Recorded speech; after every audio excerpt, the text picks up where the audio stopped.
What is up? It's after lunch. I ate a little bit. So what?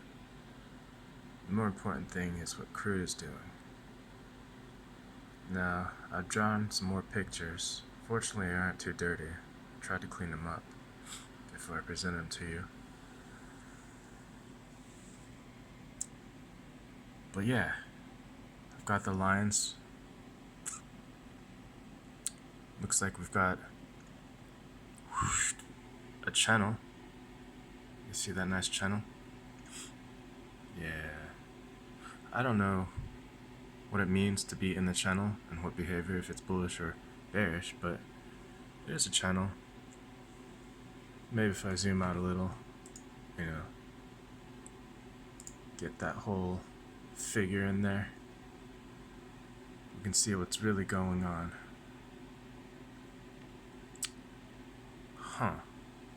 To me, that seems like a pretty huge channel, and it also seems like there's a counterpart here,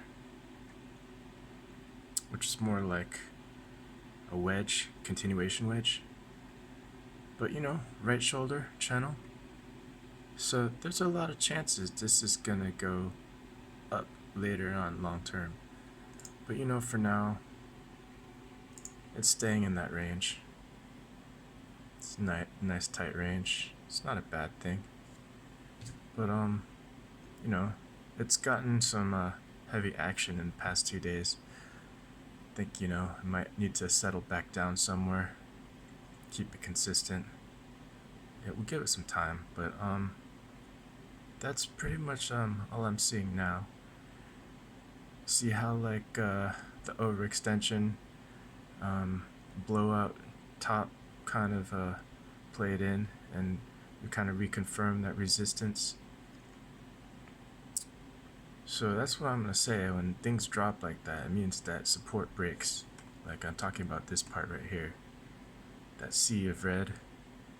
And then there's a little tiny channel here. It could be a bear flag, but the volume's low. Let's look at something else. Let's look at the Nasdaq.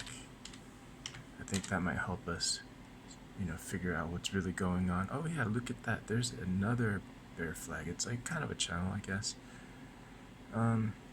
Longer term, I mean, what's crazy is that it did the same thing last week. So I don't know. It might be bullish. So I'm gonna say to keep your wits about you. One other thing I noticed, if you're a swing trader, is man, that natural gas, that is actually looking pretty tasty.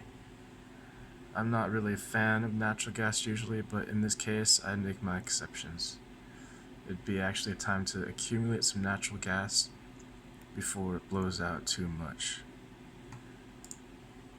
In other news, I guess it's important to look at Canadian dollar.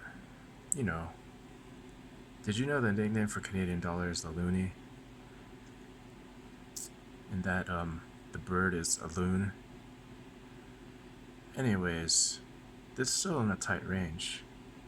And if I didn't know any better, which I usually don't know any better, I'm gonna say that this is also one of those wedges. And if it's anything to be said about wedges, it's that you want to wait until they don't get too tight. You want to kind of back off until they're wedged out, and this one looks like it's continuing to wedge in there, so I might want to wait.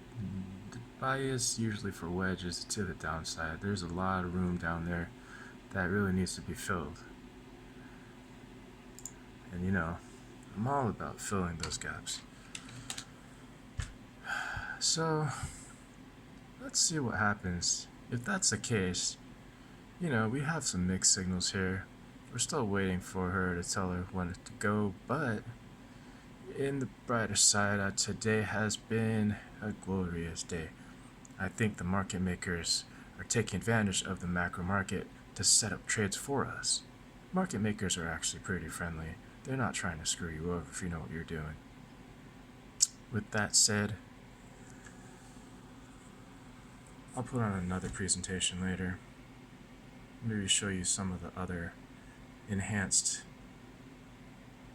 goodies that I happen to have on me. And I also talk about trading too. But till then, toodles. Toodles.